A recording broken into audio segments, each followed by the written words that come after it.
Welcome to Revive Ministries Podcast. This month marks a new year, and for those listening today, and also a new theme. This month's theme is a brave healing, and a lot of times I ask the question, working in the mental health field, is: am I allowed to take steps to get better? Am I allowed to get better? It sounds like a strange question, but a convoluted one. But a lot of times we can be our own barriers. There's could be things that are more ambiguous that may be stopping us, or maybe that we may not have thought of. Like I said, this month's title is a brave healing, which focuses on a deeper conversation that may lead us to the question: is it better to appear like one is doing well, or actually doing well? Today, to help me in this conversation is Richard. Thank you so much for coming on and just being part of the conversation. Yeah, thank you, Richard, for being willing, and again, Thank you for coming me. on. No problem. I just want to share as a disclaimer: if you are in crisis in the States, we have the 988 suicide lifeline. Do you know what it is? Where are you at right now? I'm in Thailand, and I actually don't know. I should know, but I don't know. I'm from I've been trying to gather at least some of the more current ones. So because I know this is not just a United States thing or a European thing. It's a worldwide thing when we talk about suicide, when we talk about these hard topics. So in South Korea, it's 112.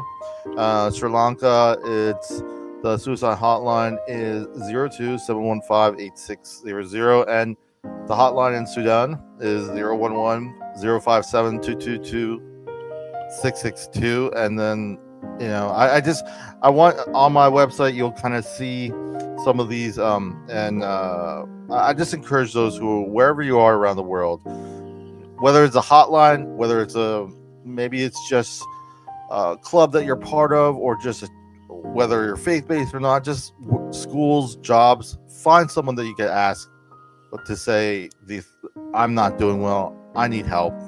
Find someone. That's all I ask. To start the conversation, I know people say it better than me, Richard, so I'm using Brené Brown, and she says this: asking for help is a power move. It's a sign of strength to ask, and a sign of strength to fight off judgment when other people raise their hands.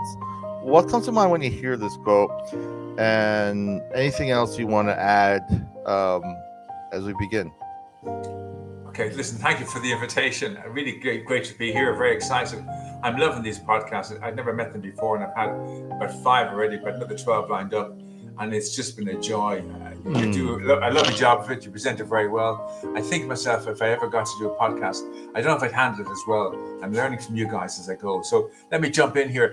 I'm a member of 12-Step Recovery because of my trauma, and I had abuse when I was a child, and it led me to... I describe it as two unknowing attempted suicides. I wasn't aware I was attempting to kill myself, and I ended up overdosing on poison and on just crazy stuff. But it wasn't an intention.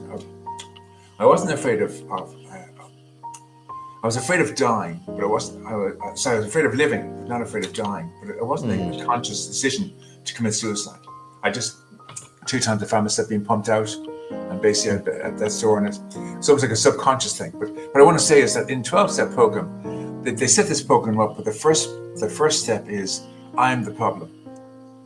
It's not a case of what's happening outside of me. It's my perception of what's happening outside of me. So it's like a phobia, a fear of spiders. It's not the spider itself. It's my thinking around the spider that's causing me to panic. As my thinking. So the problem is me, my attitude, my thinking, my outlook is causing the problem. I can be in a situation where I can be feeling suicidal, and the person beside me can be having a great day. My perception and my attitude is making me see this thing as being the very worst it can be, whereas the person beside me sees it as a bed of roses and a sunny, happy day. I remember I'd be going to play golf, and I'd be looking for this day all day long for my week game golf, and then the day would come along, it would rain, and I couldn't play golf, and I would get such depressed about it. Now the other guy would play golf in rain or snow or whatever. He just played golf for the hell of it, and he didn't care if he played shite. But me, I'm so built into it's going to be a sunny day, and it's not a sunny day. I can get so depressed because it's not going my way. you know. So Mm. the first thing I had to learn was to change my thinking. My thinking was, we call it stinking thinking and faulty feeling. And they Mm. say, never make a decision when you're in stinking thinking and faulty feeling, because the next day Mm. might be joyous and free, and you wouldn't make the same decision. So wait until you're in a happy mood before you make a decision to do something that you would regret. Mm. The second step is what this lady says: we're not alone. Mhm. We were created by God to be part of the human race. We're Mhm. never alone. There's always somebody. If it's not a helpline, it's that you can go to your local pastor or minister or priest, Mhm. go down to the police station or social services, contact a relation, contact a neighbor. You can be walking down the street and meet a stranger and say, listen, I'm going crazy. Can I just talk in your ear for 5 minutes just to get it out of myself? Talk to some Mhm. stranger. You could be in Sri Lanka and the guy doesn't speak any English, and you Mm. just spew your crap on him for 5 minutes, and he's kind of nodding like this, whatever, and then you feel like you released it. You feel like you've been heard, although the guy hasn't understood a word you said, and you walk away feeling better in yourself. We're not Mm. meant to do this journey on our own. It's a very hard life. This earth, this world we live in, it's a fallen world. It's a really hard journey for anyone to do on their own. And every fellowship, whether it's a church or a 12-step program or a support group, we say it again and again: we're not alone. We're Mhm. never alone, and we can't do this alone. Mhm. Just that's really it. Yeah, and you bring up one thing that unfortunately gets lost when it comes to when these silent pains that people may experience when it comes to trauma, when it comes to mental health, when it comes to substance use, is that we kind of dehumanize ourselves. The idea is that I'm less than because I haven't, whatever that may be. And the reframing that you mentioned is I find people could look at the same picture and look at it differently. They could look at the same scenery and look at it differently. And it goes to really show the importance of our internal validations versus our external changes. It's not to say that I don't love my family or the people around me. It's just if my life is dictated by certain conditions to be a certain way, it can be very hard when those conditions don't go that way. And I guess the real concern when it comes to this is when you don't think there is any hope, and that's where it gets more, because I could tell a person that there is, but if they don't feel it's almost like it doesn't. You can't insert that idea that hope is something that comes internally. Whether you're faith-based or not, it's something that someone can't tell you or give you instructions how to gain hope. It's something that does intrinsically come from an internal source. Hearing what you have said so far, I kind of want to gravitate to this question: why do you feel it may be harder to ask for help today from your experience or what you've seen out there? Well, the world isn't a helpful place. Just by this, you look at it. Your job. I remember in my own job when we lived in Ireland, there was a very relaxed way about it, where you just did your work and you did your day's work and everything's wonderful. And then suddenly we got this idea from America about setting targets for staff. And staff, if they did 10,000 sales this year, well, then they have to do 12,000 next year and 40 and so on, And suddenly everything went from being enjoyable to your job to people had expectations upon you on top of your own expectations. And it got to become like a dog eat dog world. And if you didn't make the grades, they would drop you and they get somebody else. So there's a lot of like undermining in this goal to achieve and make more money and make more success. There is a cost in that of the humanity we lose. Having a faith base is fantastic, because if you can let God into your life, and the third step in 12 step program is letting God in. You have your higher power, which is your wife, your husband. So we have a smoky season over here that the farmers burn, and the smell is terrible. So put a fan on. Sorry, excuse me. So we have a thing where the faith base says, or the 12-step program says, okay, my problem is my thinking. Okay, okay, my thinking and my feeling is crazy. If I go to my thinking, and even today now, I'm 34 years away from my last drink. I'm 20 years away from my last gamble. But I can choose to be depressed, and I can go there in a split second. It takes me no time at all to be depressed. It's my natural state of to be a victim. I can go there so fast, you wouldn't believe it. I'm chatting to you here now with a smile on my face. But if I choose to have thinking negative thoughts, I can get depressed in a second. It's my nature to go to that place. And unless I surround myself with support, that if I'm feeling this way, I go in and speak to somebody, I get depressed very quickly. So the trick to do is to understand first, my thinking and my feeling is just wrong. I have to surround myself with what I call higher power. So you're my higher power today, Robin. I'm getting to talk to you. I don't know, you've never spoken to you before, and I'm getting to share with you. And by sharing with you, I'm getting it out of my system. I've got my wife downstairs cooking. She's my higher power. She's cooking for me, but also I talk to her. I have what they call my sponsor in AA. I'm a sponsor in GA. I've got my friends. I can phone somebody and just talk to them. I've got a neighbor who's Danish, doesn't speak a word of English, but I can go down to him and just spew my crap at him for 10 minutes, and he'd be nodding, smiling, like thinking I'm saying I'm having a nice day, whatever, and I'm going to kill myself. And then I feel better for it because I've let it out. So we have to find people around us we can talk to. And if you're a member of a church, go to your priest, your pastor, your minister, go into the confession box and just spew it out and walk away. But you have to give it to somebody. Give it to your pet dog. Take a dog for a walk and talk to your dog. I do with my dog, Uno. I give him so much crap as I'm walking around the village. I tell him about all the crap in my life and take it off me. And he's doing his peas and his craps and his mind his own business. But I get to feel I'm giving it to another living soul, you know? And then the God thing is, I use this. I love this very much. I hope your audience would like it. We have 24 hours in a day, and they break it up into 3 8-hour segments of 8 hours sleep, 8 hours work, and 8 hours play. And if I'm only conscious in my 16 hours of work and play, that's all I focus on. So I do today now is at night time I go to bed. I get down on my knees. So I used to get on my knees. Now I just sit in my nice chair by my desk and say, okay, God, this is all of my last 64 years of my life, plus the 16 hours gone today. And whatever's coming tomorrow, I give it all to you now. And then I name what I have to worry about: my wife and my children, my house, my dog, my job, my therapy, people I have anger towards, people I'm frustrated by, fears I have. I say, take all this from me. And when I say that verbally, it's like I give it all to him. I put my head in the pillow and I sleep like a baby. I'm not like a baby kind of sleep shut, but I sleep like a log. I wake up next morning and I feel refreshed. I've had 8 hours of peaceful sleep. And then I say, God, thank you for taking that 8 hours off me and all my life off me. Now I focus only on 16 hours, just these 16 hours today. So the past I've given all to you, and the future I've given to you. And I've given everything that happened yesterday to you. Decide for me what I have to do today. As I go along, I'm only going to work on these 16 hours only. And then from 6 a.m. until 10 p.m., this is my whole life. What happens in 16 hours?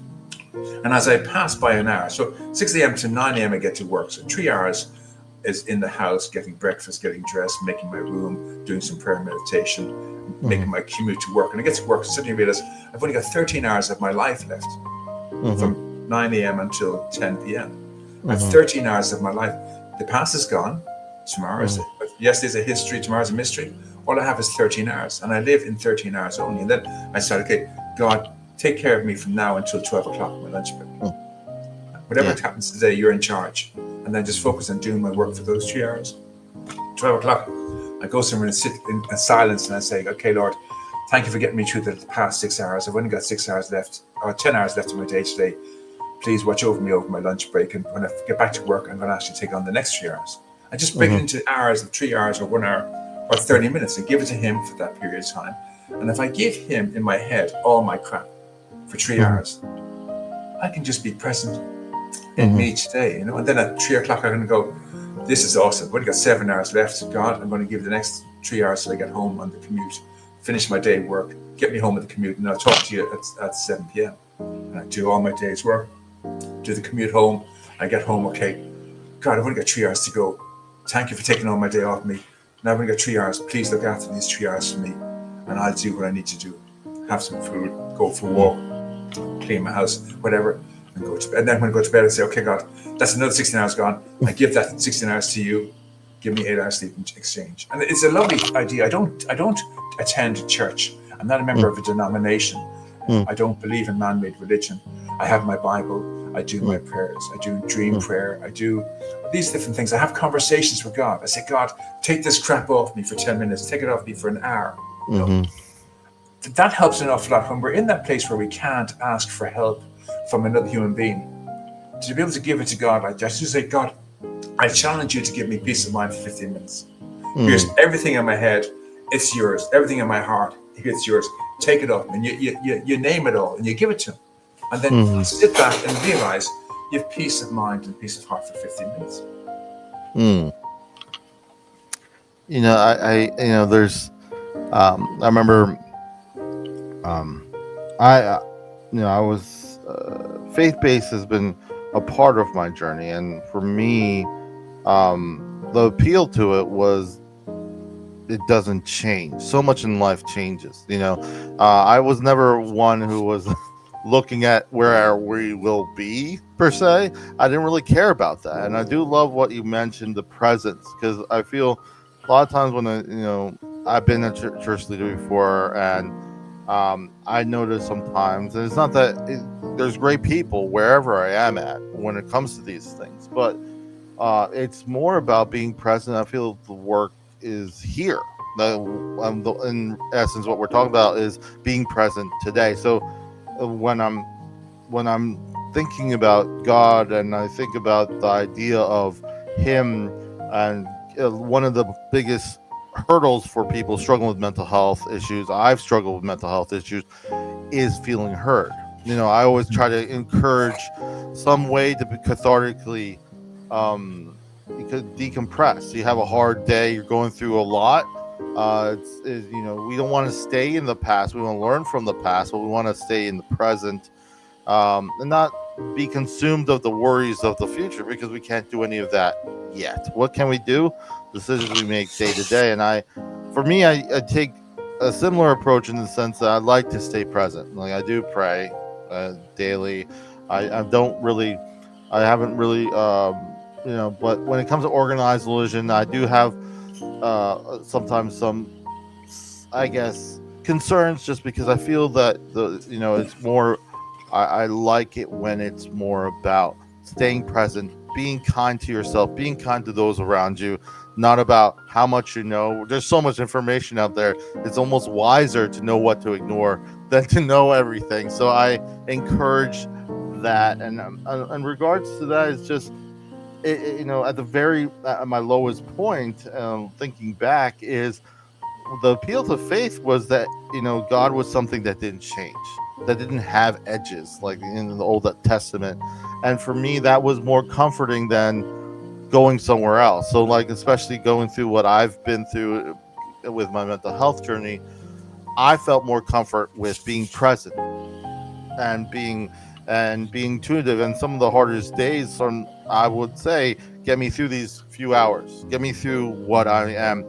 And for me, I think that can really help with some of the harder moments. I think sometimes we forget how important it is to be present. And those who are struggling with trauma or mental health issues or substance use, the one thing that's hard for them is ever being heard, because not everyone's available to talk to them. So if you find a conduit, whether it's faith-based, whether it's music, whether it's art, something that you could just bleed your feelings into, so you're not holding on to it, I find to be very helpful.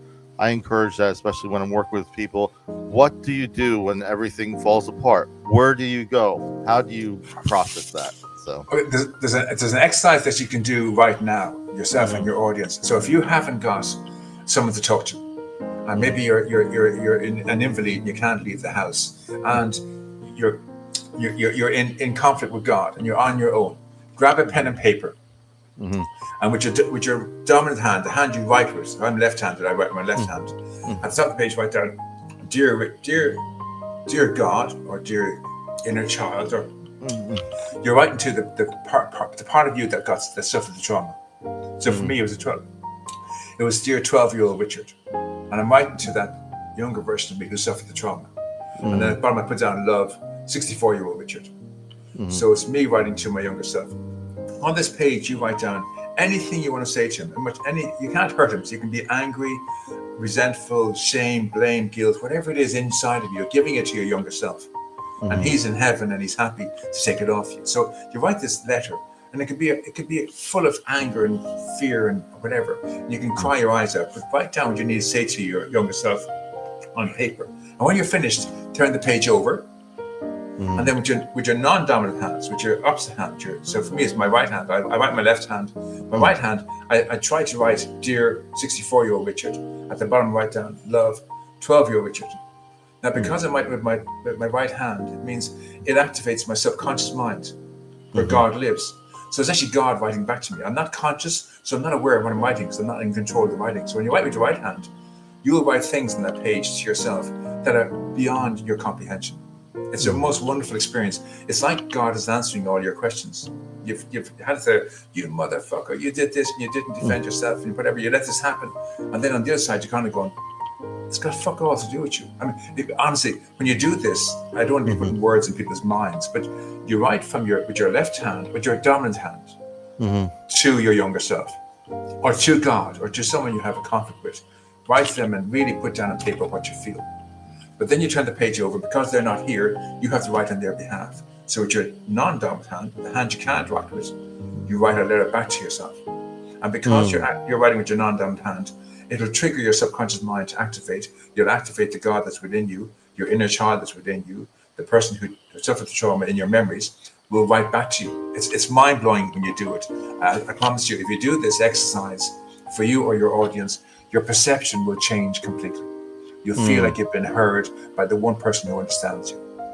That's if you write to your younger self. If you write it to God, dear God, love Richard, and then dear Richard, love God, and you write back from God, you'll get a different message as well from God. It's a wonderful, wonderful feeling. Now you're not putting words in God's mouth. You're not putting words in your younger self's mouth, because you're writing with your non-dominant hand. What will be put down on paper, you won't even be aware of what you're writing. You'll be writing down. You read it after, be shocked. That's completely different to what you would have said yourself. So I hope I'm explaining it very well, but it's a letter you write to your younger self. You write it to your dead parents. You write it to your dead, whoever they are, your best friend, your cat, God, Jesus, whoever you want to write to. You write to them with your dominant hand, and then you write back from them with your other hand. And the effect is quite amazing. That's one thing you can do on your own. And when it comes to faith-based, I like the idea that Jesus didn't spend his time around people who were of the faith. He didn't go to churches and to ministries and speak with priests and pastors. He looked for the broken, the downhearted, the broken, the lost, the people with PTSD. And if they had PTSD, he'd be with the people with PTSD, with people with depression.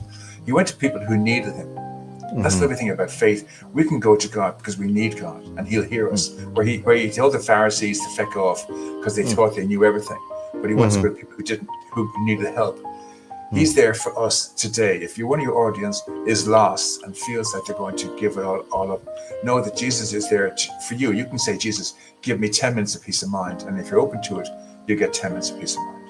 And then you can build it to 15 minutes and 20 minutes and an hour or whatever. And you could write down, take my crap off me.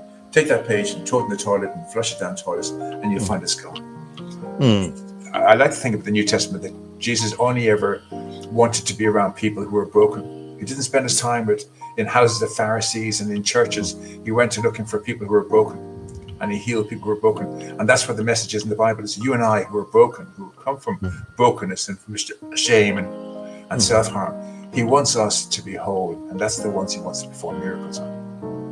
Yeah, and there's always this one. I think part of the New Testament, there was leprosies were a lot of times mentioned, the people suffering from leprosy, and there was one moment where a person with leprosy walks towards Jesus, and the disciples are like, "Oh, stay away!" But this leprosy person was brave enough. I would say brave enough to just keep going, and Jesus healed him. The thing that I felt was interesting was there's so many other people with the same condition, but this one felt compelled, despite the world saying not to do it, not to go there because you're not deserving. How many times do people who struggle with what we're familiar with, what I do for work now, and they may feel the same way. They may feel that they're not worth. And I asked this question, like I said in the beginning, am I allowed to get better? It's such a weird question, but if you really think about it, we sometimes, if we're really being honest with ourselves, our inner self may be saying, no, you're not worth getting better. But I think it's deep. I think it's deeper than that. The problem is, as science tells us, it's about cause and effect. Okay, that if we keep treating the effect, no one's going to get well. So if we're treating the reaction to the trauma, so you have a trauma memory, and then from the trauma memory, you develop PTSD. If we treat PTSD and we ignore the trauma, you're going to be having PTSD for the rest of your life. Yeah. It's not about getting better; it's about maintaining a state of being. So you see all these people who I believe myself. There's two forms of mental illness. There's mental illness that can only be treated by a mental health professional. Okay, but there's mental disorders that are born out of a past trauma event that's caused the dysregulation in their system, and that has to be treated by someone who's both mental health professional, but also maybe holistic or spiritual, because it's a hole in our soul. We have this hole in our soul. People can't see it. They can see how it manifests mentally, physically, emotionally, but they can't see the hole in our soul. And we're carrying the past into our present. It's eating away at us. It's causing us diseases, ulcers and cancers. And they can't see it. They only see how we present it. So mental health professionals treat how we present. So we present with anxiety or depression. They treat the anxiety, the depression. But they're not treating the hole in the soul because they can't get near it. We need to call on God, Jesus, some spiritual entity to heal that hole in our soul. That's where the problem is. If we keep treating the effect, if we keep treating the PTSD and the depression and the anxiety, but leave the trauma intact, they're going to have that for life. Like you're saying, it's a case of, do we get better or do we behave like we're better? It's like if you broke your leg. I always think of it, if you broke your leg, and rather than put your leg in a cast, I put a Band-Aid on your leg and gave you medication and a walking stick and said, okay, off you go. Well, if you put your leg in a cast and rest your leg, it's never going to get better, it's going to get worse. But I'm giving you medication for the pain so you can walk on a broken leg and not feel the pain because you're taking medication for it. And I got a Band-Aid on it to kind of retain the bleeding. But if you're not putting your leg in a cast, you're going to have that broken leg forever. You're going to suffer that broken leg forever. So if we're treating the PTSD and the depression and ignoring the trauma event, you're going to have that trauma event forever. Yeah, and I think when I mentioned better, I was not. A lot of times, the verbiage about being better is not like it's more about a sense of, am I allowed to say no to things? Am I allowed to put myself first?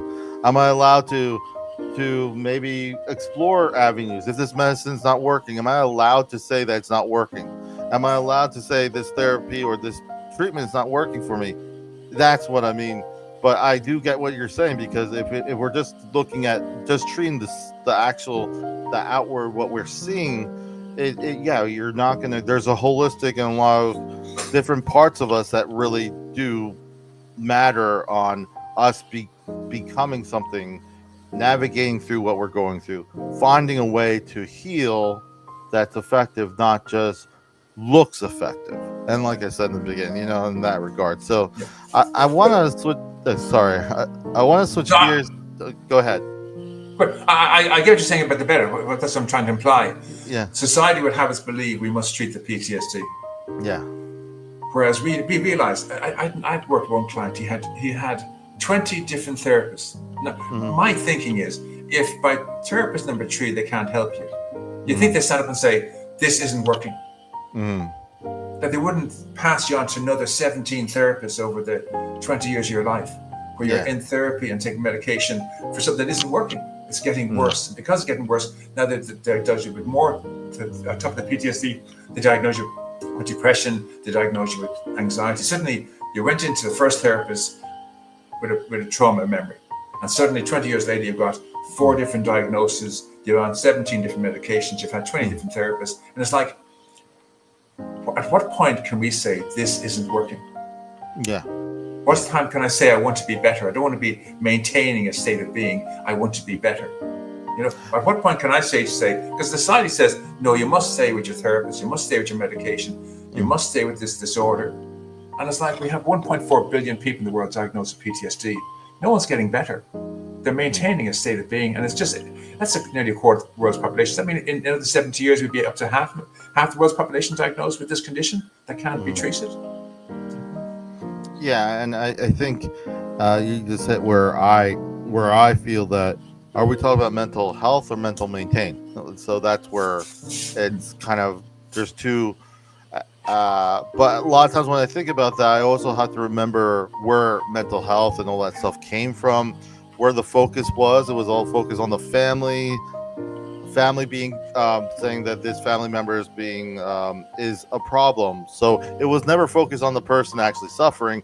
In the very, we're talking about turn of the century, 1900s, it was more about the inconvenience of this individual. So there is still stigma in the treatment when it started back in the day with sanitariums and big hospitals. I think I'm going the long way around trying to get to my point. So please forgive me. No. So anyway, what I'm trying to say is that if we can take our eyes off the PTSD or the depression, whatever that effect is, just for one moment, take your mind off that and go back to the very first time you went for treatment. What were you carrying? You're carrying a trauma memory of something that happened in the past. Okay. So in the same way that the Bible talks, Jesus talks about healing and miracles, we now know that the mental health solution isn't working. We're on medications, so many therapists, and nothing's working. We're like that Band-Aid on the open wound. I like to introduce my clients to the concept of claiming 7 miracles. And the miracles are a change of our attitude, our outlook, and our perspective. And the idea is that if I think back to what happened when I was 12 years of age, I'm a 64-year-old man. That child was a 12-year-old child. If I put those two photographs together, you can see one is a 64-year-old man, one is a 12-year-old child. They're not the same person. I only exist in these 24 hours today, so I'm not a 12-year-old child. And if I do the inner child work of going back into the past, that person wouldn't come near me because I'm a 64-year-old man. The target was a 12-year-old child, so that wouldn't have happened. So my life is in these 16 hours today. I'm here with you on your podcast. I've got my wife and my children. My daughter's going to college. I've dropped to college. My dogs. That's where my life is today. I don't live in a world 50 years ago at the age of 12. So it didn't happen to me. I carry the memory of what happened to a 12-year-old child, and I carry sympathy pains for that child, for what he went through. But he went through the trauma, not me. So what I have to do is find a way of giving the past back to its rightful owner. We know from culture that the past is history. It's all water under the bridge. Don't cry over spilled milk. Let the dead bury the dead.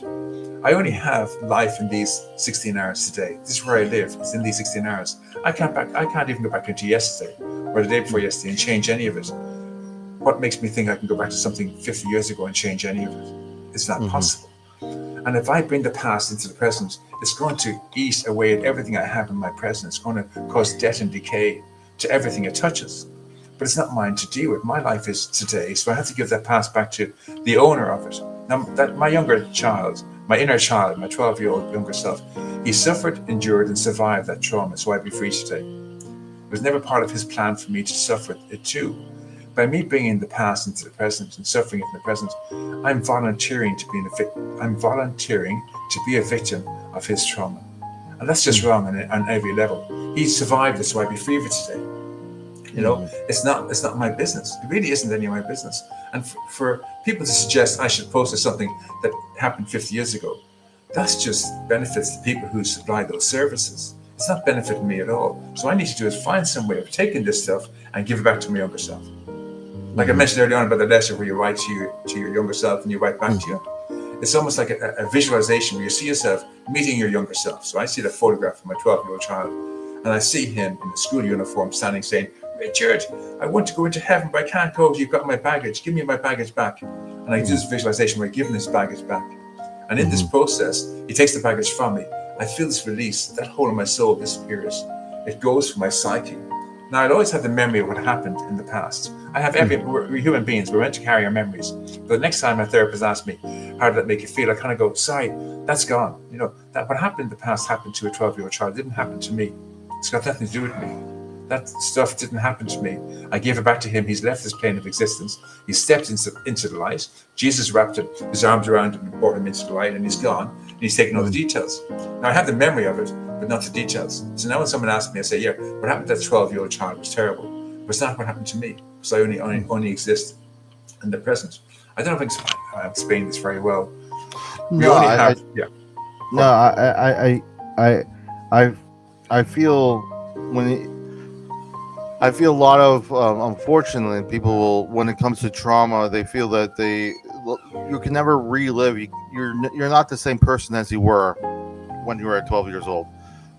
Let's and staying present, I feel, is the only way that you can really move forward. If there's any way that you could, and there's, you know, process those feelings and then move on, in the fact that you are here present, you're not stuck there. And I get what you're saying, and it's a difficult road, but I do feel that there's a lot of wisdom in staying present as opposed to just getting stuck on where you were. And also, on the same front, it's also more, you can actually take note of what you're going through more currently, as opposed to um ruminating, because we have these ruminating thoughts. We have, if we're having ruminating negative thoughts, I equate it to having a busted faucet without the handle. If you're not like, and the more I think about that busted handle faucet, the more stressed, the more it doesn't go away. So for me, finding tools, or even staying present, like you're saying, each hour, giving it up, because letting it go, because you have 16 hours. We don't have an infinite amount of time to use, and trying to using it well in that healing process. So I do appreciate, it's a subject that a lot of people are struggling with, but I do like the simplicity, and I do find staying present, and what you mentioned has a lot of merit, and I do appreciate you sharing that. Can I make one point? I meant to convey. I'm not suggesting we bury our heads in the sand and pretend what happened in the past didn't happen, Yeah, because that's yeah, many people have tried that, and it doesn't work. And you know why? If it's in there, it's in our head. We have to find some way to give it away. yeah. Not to say, oh no, the past isn't mine. I'm going to just focus on the present, because it's in our whole subconscious mind. We can't just pretend it didn't happen. If you've been suffering with the past through PTSD for 20 years, I can't suddenly say, oh, I'm going to listen to Richard now and just say it didn't happen and go on my life. We know that doesn't work. You'd go stark craving mad. So this visualization I do with a client, they actually take this baggage and they give it to their younger self. And they have a conversation with the younger self, says, thank you very much, Robert, for giving me my crap back. Thank you. Maybe it might be a 19-year-old Robert, it might be a 40-year-old Robert from last year. Thank you for giving my crap. I can now leave. You see him taking it from you. You see him going through it all and cheerfully, happily taking it from you. And in that sense of giving it to him, it's like if I borrowed your car and I was using it and I give the car keys back to you. It's like the freedom of giving your car keys back and you have your car, like the freedom of giving that. So that the healing is in giving it back to your younger self. I kind of put my clients into a kind of trance where they see their younger self and they're actually having a face-to-face conversation with the younger self who suffered this. And the younger self is saying to them, please give me back my crap. And you say, okay, here it is. And you give it to him. You see him taking each piece and he looks at this, he hugs it, he puts in the light and whatever. And then when he finally gets the last piece, he says, thank you very much. He steps into the light. And in that moment, it leaves our psyche. The details and the baggage of it, the poor me as the victim, leaves us. It just leaves us mentally, emotionally, spiritually, it leaves us. And suddenly we're in a place where the weight's gone from our shoulders. We feel this complete release from our body. We know the hole is gone in the body. And now we can talk about the trauma and it doesn't phase us, because we're talking about what happened to our younger self, not what happened to us. Yes. And I really want to say I appreciate you sharing all that. I wanted to give you an opportunity also, if you have a moment, as we after this we'll give our final thoughts about this, but what got you to this 12 step? Let's give it a little context. What brought, now the floor is yours. It's like, what brought you to where you are today? My name is Richard Tierney. I'm originally from Ireland, middle class family, all healthy, nothing wrong in my family. At the age of 12, I was molested and it destroyed me. And I was full of shame and self-loathing. I wanted to kill myself, but I was afraid of failing, trying to kill myself and failing. So I always wanted to die, but I didn't want to kill myself. I felt such shame and self-loathing. My family were normal. My other siblings hadn't had any problems. And here I was, completely screwed up. At 12 years of age, thinking I must have caused it. I must have given a signal to this person to abuse me. I must have done this. So I blame myself for all of this, and I was full of shame and self-loathing. And from that moment on, I didn't want to live. I pushed people away, dissociated from everybody, from my family, angry inside, put a smile on your face, make out you're fine at 12, 13, 14, but inside I'm seething and I'm crying and I'm fearful and I'm full of everything. And then I make the mistake of thinking, if I get away from this place, so I get my parents to send me to boarding school. It's out of the frying pan into the fire. It got much worse. The bullying got way, way beyond I could imagine this, and it was horrible for those years. I finally became an adult, and in Ireland, drinking is they say the national sport. I don't mean to be blasé about it, but drinking is a big part of the Irish culture. When you get to be 18, you can drink, and no one says a bad thing to you. And I took my first drink. Suddenly, I had freedom from the crazy madness. You take a drug, you take medication, it relieves you, it suppresses the emotion, whatever. And I took to drink like a fish to water. I also took to gambling, poker machines, because it meant I could have this interaction, and it wasn't human beings. I didn't be around people. So my first addiction was computer gambling machines, and then there was alcohol as my second.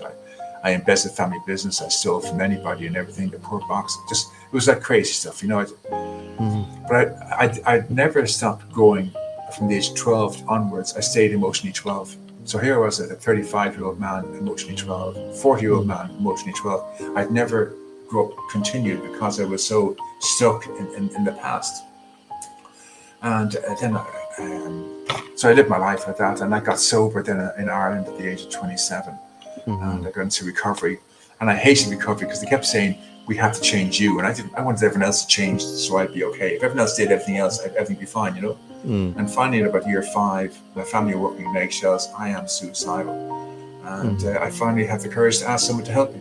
And I meet this guy, he's my sponsor, and he took me through the 12 steps in about 3 days. He did the Bill and Bob 12 steps, the most amazing thing I've ever experienced. And it gave me peace of mind. And that started me on my journey. I'm 34 years sober from AA now. I'm 25 years free from gambling. I'm a member of other groups. I've had eating disorder, just, binge eat. I don't like the word binge or whatever. I just started eating to fill the hole of my soul, So I'd eat loads of shite, chocolate and crisps and sodas and you name it, fill the hole in your soul. And then I self-harm, all these kind of things I did, trying to get the bad energy out of my body. So I was always trying to fix myself some way, in a dysfunctional way. And I went to therapy. I had 2 wonderful therapists. I can't speak badly about mental health professionals. I may not like the way the whole mental health industry has gone, but my 2 mental health professionals were the most wonderful people. I haven't been back to Ireland in 9 years, and I fear that my main therapist is probably dead now. When I was seeing her, she was probably in her 60s, and I was in my 30s. And this is it's 30 years later. I don't know if she's still alive. I'd love to meet her one last time and say thank you, but I don't know if she's still alive or not. And I don't know when I'll ever get back to Ireland. But I love Julie. She's very kind and empathetic. But I just realized going to therapy never helped for me. It didn't help me. It didn't heal anything. It was great to have an hour's chat with someone where you could talk to somebody and they heard you and you felt you were heard. But then I had to go back into my week and have a whole 24 hours a day for the next week until I met her again, where it was just carnage and mayhem, and I was on my eggshells and people walking on eggshells and I was angry. And the 1 hour a week wasn't enough for me to say this is my life. And I didn't want to go twice a week and pay £60 an hour for twice. I didn't have the money that I could see my therapist I just think, I wish my therapist was my mother, or I could marry her therapist, we could live together, and then she could listen to me all day long. But that wasn't the case. She was available to me once a week or maybe twice a week in extenuating circumstances. But it wasn't enough for me to be truly alive. And then when I took medication, it made me feel like the walking dead. It would switch me off emotionally. I couldn't feel anything. I just go through my day without reacting because I wasn't responding, because I wasn't feeling anything. So I wanted to stop all that. And then I remember this mentor I had said to me, it's the time you let go of the past. And I was furious. I couldn't believe this guy could suggest I could stop being a victim, because I was a victim, and and this is my life. I'm a victim, and this would happen to me when I was a child, whatever. And he goes, you're 50 years of age. You're not a 12-year-old child. It didn't happen to you. And that shook me. I couldn't go, what do you mean it didn't happen to me? And you're saying like you're a 50-year-old man, you're married with kids, you're not a 12-year-old child, it didn't happen to you. And that was the greatest thing someone ever said to me, was it didn't happen to you. I suddenly kind of realized it didn't happen to me. It happened to a child 40 years ago. It didn't happen to me. It was a great revelation for me to realize I'd been living a lie. It felt good. And the role of victim is a wonderful place. It's my safest place I can go to. The pain I know is safer than the pain I don't know. So going into the pain in the past is much safer than facing the unknown future of having to step out and be responsible and have responsibilities and live life. It's much easier to stay in a victimhood. Everyone do everything for me and I'm a victim and I'm poor me. And that felt very safe for a long time. But because I developed this relationship with this man, where because of the abuse, I'd never been able to let anyone get close. And suddenly I let this man be a part of my life, nothing sexual, but be a mentor to me and whatever. I didn't want to throw it away. So I wanted to save that relationship by working out whatever I needed to get rid of so I could maintain that relationship. So I had to look at the fact that if what happened to me at 12 years of age didn't happen to me, then what am I doing carrying it in the present? So I tried to find for some solution. I love the 12-step program being a spiritual solution. I tried looking at Buddhism, because I'm living in Thailand, Hinduism, because my neighbor is a Hindu, Islam, because I knew I met a professional who's a Muslim, and then Christianity. I was the last to go back to was Christianity, because as a Christian, I came from a Roman Catholic faith. I didn't want to go back to my father's religion. Like, you want to go back to your family's religion because you want them to be right. So you try everything else first. So I tried Muslim, and I tried Hindu and Buddhist and New Age and whatever, and eventually had to come back to the only religion that offers miracles, because I needed the miracle. I just knew the only way of healing me was to get a miracle. And the Bible promises miracles. Jesus says, if you want a miracle, you're going to have it. Just do what I tell you to do, and you can have a miracle. And that really resonated with me. So I knew I needed the miracle to get rid of my old thinking and my old faulty feeling. There's nothing else out there. No medication could do it for me. No talk therapy could do it for me. No therapy situation could do it for me. I had to change inside. I had to heal the whole of my soul. It wasn't about my thinking or my feeling. It was the whole of my soul was causing me to think and feel faulty. If I healed the whole of my soul and I got rid of it, then this would all just clear up. I could end up finding a way to clear it up. So I worked on healing the whole of my soul, and I developed this 2-hour healing event where we give the past back to our younger self. So I got to visualize this situation where I said to my younger self, here's all your crap. And he's going to go, thank you for trying to get off you for the last 50 years. I'm taking it from you. And he took it from me and he stepped into the light. It was gone for me. I was no longer a victim. I was no longer a 12-year-old child. I was now a 64-year-old. And then it was 51-year-old man living my life. And it was mind-blowing. But I also realized there's a lot of learned behavior I had to undo. So I developed a 12-step program called Trauma Recovery Anonymous.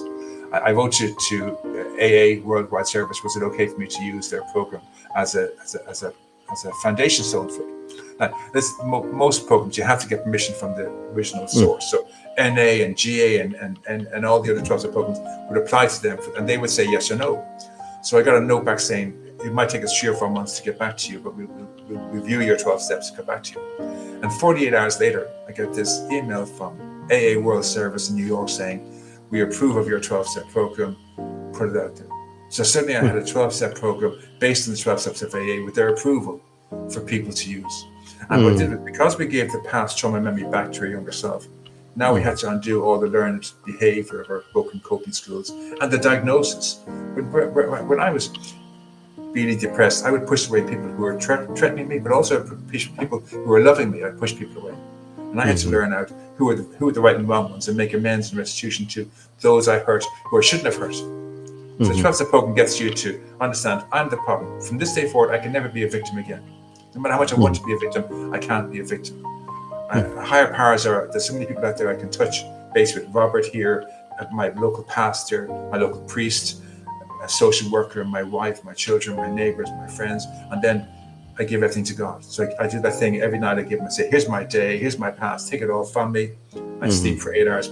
I need my 8 hours peaceful sleep. And this morning I say, okay, God, I take back my cross for the next 16 hours. You give me on my cross whatever I have to do in today only. I focus on today only. If there's anything else there, I know you'll give it to me.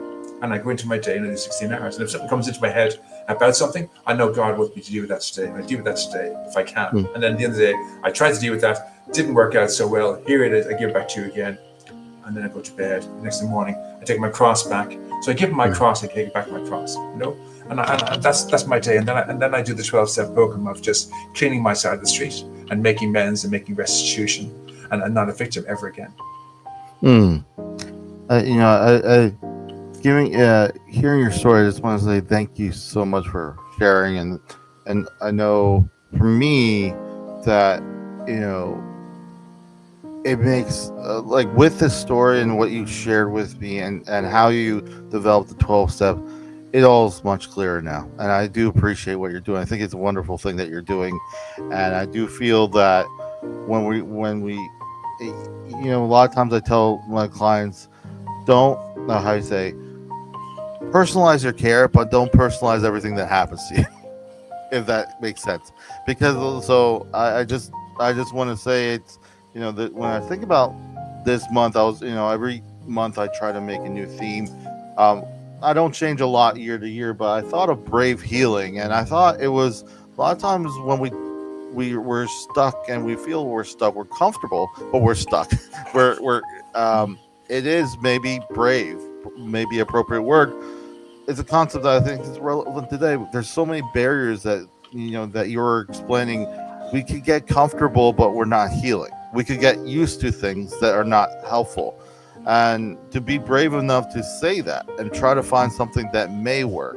I want to ask you, from your perspective, when you think about the idea of brave healing and in regards to your context, what does it mean to you today? Do you think it's important for, well, I'm not trying to point it that way, but I just want to get your concept, because it wasn't easy for you to get to where you're at. You were used to the how do you say, the status quo when it comes to mental health. You're getting therapy, you're getting medication. You felt like a zombie, and you probably felt very unmotivated. So, what anything you want to share that you think propelled you to ask that question? I'm dying to jump in here, Rob. I'm dying to jump in here. Yeah, brave healing. It's a great title for the month. I really do. But people seem to forget, and I want to say this to your audience and to your clients: we are survivors.